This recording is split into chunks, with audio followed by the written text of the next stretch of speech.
Good morning, my dear students.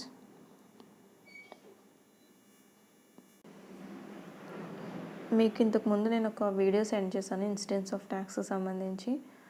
So ఆ టేబుల్లో ఉన్న పాయింట్స్ని బేస్ చేసుకుని మనం ఇక్కడే శ్రీరత్నం ప్రీవియస్ ఇయర్ 2019-20కి సంబంధించి ఇన్కమ్ని మనం క్యాలిక్యులేట్ చేస్తున్నాము. ఇక్కడ మీకు ఇంతకుముందు ఇన్సిడెన్స్ ఆఫ్ ట్యాక్స్లో ఇచ్చినటువంటి సేమ్ పాయింట్స్ రిపీట్ అవుతూ ఉంటాయి. సేమ్ ఇలాంటి ఈ మోడల్కి సంబంధించి సమ్ని ఇంతకుముందు కూడా ఒక వీడియో చేశాను. ఇది ఇంకొక వీడియో. పాయింట్స్ రిపీటెడ్గానే ఉంటాయి, బట్ మీకు జస్ట్ ప్రాక్టీస్ కోసం అని చెప్పి నేను వేరొక సమ్ కూడా మీకు ఎక్స్ప్లెయిన్ చేస్తున్నాను. అండ్ ప్రాక్టీస్ కోసం కొన్ని సమ్స్ కూడా మీకు వాట్సాప్లో పెట్టడం జరిగింది. జాగ్రత్తగా అబ్జర్వ్ చేసుకుని వర్కౌట్ చేయండి. సో ఇక్కడ ఈ సమ్ ఒకసారి అబ్జర్వ్ చేయండి. Following are the incomes of Sriratnam for the previous year 2019-20. 2019-20 previous ఇయర్కి సంబంధించిన డీటెయిల్స్ ఇచ్చారు. శ్రీరత్నం యొక్క ఇన్కమ్ని మనం క్యాలిక్యులేట్ చేయాలి. సో ఫస్ట్ మనం ప్రొఫార్మా వేసుకోవాలి. ఇందులో computation of total income earned by Sriratnam during 2020-21. 19-20 previous ఇయర్కి అసెస్మెంట్ ఇయర్ 2020-21 అవుతుంది. సో 2020-21 అసెస్మెంట్ ఇయర్కి మనం టోటల్ ఇన్కమ్ని క్యాలిక్యులేట్ చేస్తున్నాం ఈ సమ్లో. అది ఎలాగంటే శ్రీరత్నం అనే వ్యక్తి రెసిడెంట్ అయితే అతని టోటల్ ఇన్కమ్ ఎంత వస్తుంది, అదే non resident but not ordinary resident అయితే ఎలా ఉంటుంది, అదే నాన్ రెసిడెంట్ అయిన సిచ్యువేషన్లో అతని యొక్క ఇన్కమ్ ఎలా ఉంటుంది అని చెప్పి మనం ఈ లెక్కలో క్యాలిక్యులేట్ చేయబోతున్నాం. ఫస్ట్ పాయింట్ అబ్జర్వ్ చేయండి. Profit from the business in Bengaluru.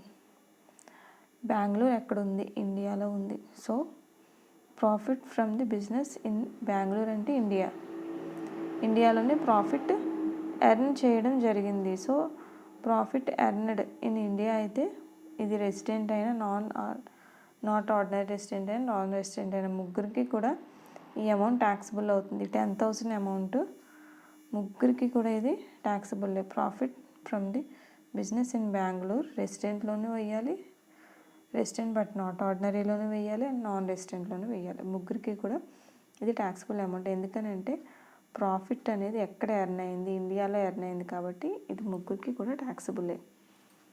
Next second one, income accrued in India but received in Japan. Income accrued in India అని వచ్చింది అంటే ముగ్గురికి కూడా ట్యాక్సిబులే. అది జపాన్లో రిసీవ్ అయినా ఎక్కడ రిసీవ్ అయినా no problem. Accrued in India అని వచ్చింది అంటే 4,000 అమౌంట్ కూడా రెసిడెంట్కి, నాట్ ఆర్డినరీ రెసిడెంట్కి అండ్ నాన్ రెసిడెంట్కి ముగ్గురికి కూడా ఇది ట్యాక్సిబుల్ అవుతుంది.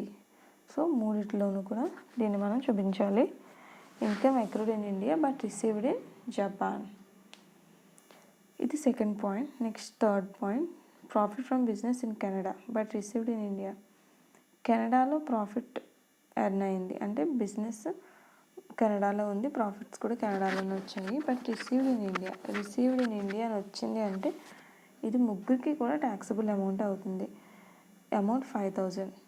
ఈ 5,000 అమౌంట్ కూడా ముగ్గురికి ట్యాక్సిబుల్లే. ఎందుకని అంటే రిసీవ్డ్ ఇన్ ఇండియాలో రిసీవ్ అయింది అంటే రెసిడెంట్కి, నాట్ ఆర్డినరీ రెసిడెంట్కి అండ్ నాన్ రెసిడెంట్కి ముగ్గురికి కూడా ఇది taxable amount. Next fourth point observe చేయండి. Income from house property in Karachi received in Bombay. కరాచీలో హౌస్ ప్రాపర్టీ ఉంది, ఇన్కమ్ కరాచీలో ఎర్న్ అయింది, రిసీవ్డ్ ఇన్ బాంబే. మీరు అబ్జర్వ్ చేయండి, రిసీవ్డ్ ఇన్ బాంబే అన్నారు అంటే ఇది ఇండియాలో రిసీవ్ అయినట్టు. సో ఇండియాలో రిసీవ్ అయింది అంటే ఖచ్చితంగా ముగ్గురికి కూడా ఇది ట్యాక్సిబుల్. 4,000 అమౌంట్ని మనం ముగ్గురికి కూడా ఇది ట్యాక్సిబుల్ అవుతుంది. Income from house property in కరాచీలో హౌస్ ప్రాపర్టీ మీద ఇన్కమ్ వచ్చింది, బట్ రిసీవ్డ్ ఇన్ బాంబే కాబట్టి ఇండియాలో రిసీవ్ అయింది కాబట్టి ఇది ఆర్డినరీ రెసిడెంట్కి, నాట్ ఆర్డినరీ రెసిడెంట్కి అండ్ నాన్ రెసిడెంట్కి ముగ్గురికి కూడా ఇది ట్యాక్సిబుల్ అమౌంట్ అవుతుంది. నెక్స్ట్ ఫోర్త్ పాయింట్ అయిపోయింది. Next fifth point, profit from business establishing in England and deposited there the business being controlled from India 20,000 rupees. ఇక్కడ ప్రాఫిట్ వచ్చింది 20,000 రూపీస్. ఆ బిజినెస్ ఎక్కడ ఎస్టాబ్లిష్ అయింది అంటే ఇంగ్లాండ్లో ఎస్టాబ్లిష్ అయింది. అండ్ ప్రాఫిట్ని కూడా మనం ఇంగ్లాండ్లోనే డిపాజిట్ చేసాం. బట్ ఇది కంట్రోల్ ఫ్రమ్ ఇండియా అని ఉంది. బిజినెస్ ఏ దేశంలో జరిగినప్పటికీ కూడా ఇండియా కాకుండా ఇతర దేశంలో బిజినెస్ జరిగి ఇండియాలో కంట్రోల్ చేయబడింది అని ఉంటే ఖచ్చితంగా ఇది రెసిడెంట్కి, నాట్ ఆర్డినరీ రెసిడెంట్కి, వీళ్ళిద్దరికీ కూడా ఇది ట్యాక్సిబుల్ అమౌంట్ అవుతుంది. మీరు అబ్జర్వ్ చేయండి, ఈ 20,000 business established in England but control from India.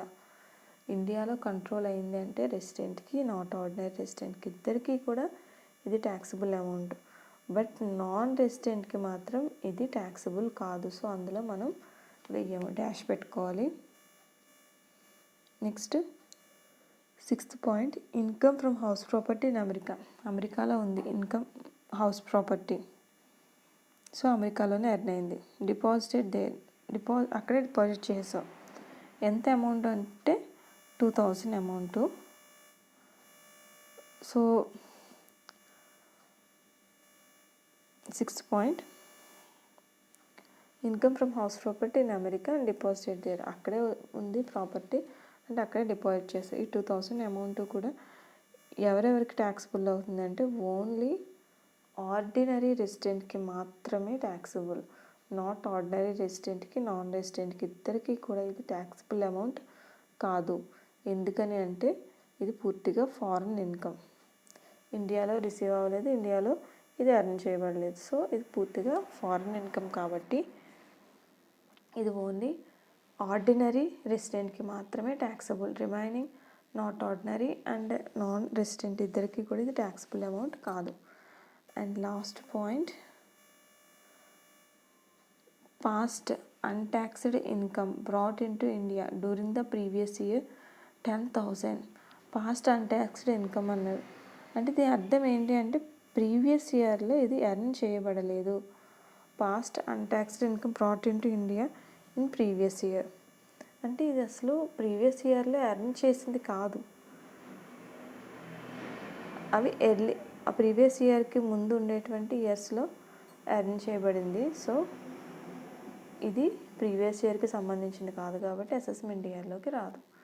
So ఇది పూర్తిగా ముగ్గురికి అంటే ఆర్డినరీ రెసిడెంట్కి, not ordinary resident and non resident ముగ్గురికి కూడా ఇది ట్యాక్సబుల్ అమౌంట్ కాదు. సో ఇప్పుడు వీళ్ళ టోటల్ ఇన్కమ్స్ని మనం క్యాలిక్యులేట్ చేయడానికి రెసిడెంట్లో ఉన్న అమౌంట్స్ అన్నిటినీ టోటల్ చేస్తే 45,000 వచ్చింది. అలాగే రెసిడెంట్ బట్ నాట్ ఆర్డినరీ రెసిడెంట్లో ఉన్న అమౌంట్స్ టోటల్ చేస్తే 43,000 వచ్చింది. అండ్ నాన్ రెసిడెంట్లో ఉన్న అమౌంట్స్ అన్నిటిని టోటల్ చేస్తే 23,000 వచ్చింది. ఇది టోటల్ ఇన్కమ్. సో 2020-21కి సంబంధించిన ఇన్కమ్ ఇది. సో ఈ విధంగా మనం సమ్ని వర్కౌట్ చేయాలి. పాయింట్స్ అన్నీ కూడా సేమ్ పాయింట్సే ఉంటాయి. మీకు ఇన్సిడెన్స్ ఆఫ్ ట్యాక్స్ అని చెప్పి నేను ఒక టేబుల్ ఎక్స్ప్లెయిన్ చేశాను. ఆ వీడియో అబ్జర్వ్ చేస్తే మీకు ఈ సమ్స్ అనేవి చాలా క్లియర్గా ఉంటాయి. సేమ్ సిచ్యువేషన్స్ రిపీటెడ్గా మీకు సమ్స్లో కనిపిస్తాయి. కాకపోతే ఆ ఊర్ల పేర్లు, దేశాల పేర్లు ఇవి మాత్రం మారుతూ ఉంటాయి. ఇంకొకటి ఏంటంటే ఈ సమ్ కంపల్సరీ మీకు ఎగ్జామ్లో వస్తుంది. పబ్లిక్ ఎగ్జామ్లో మన సెమిస్టర్లో ఖచ్చితంగా ఈ సమ్ వస్తుంది కాబట్టి మీరు జాగ్రత్తగా వర్కౌట్ చేయండి. All the best. Thank you.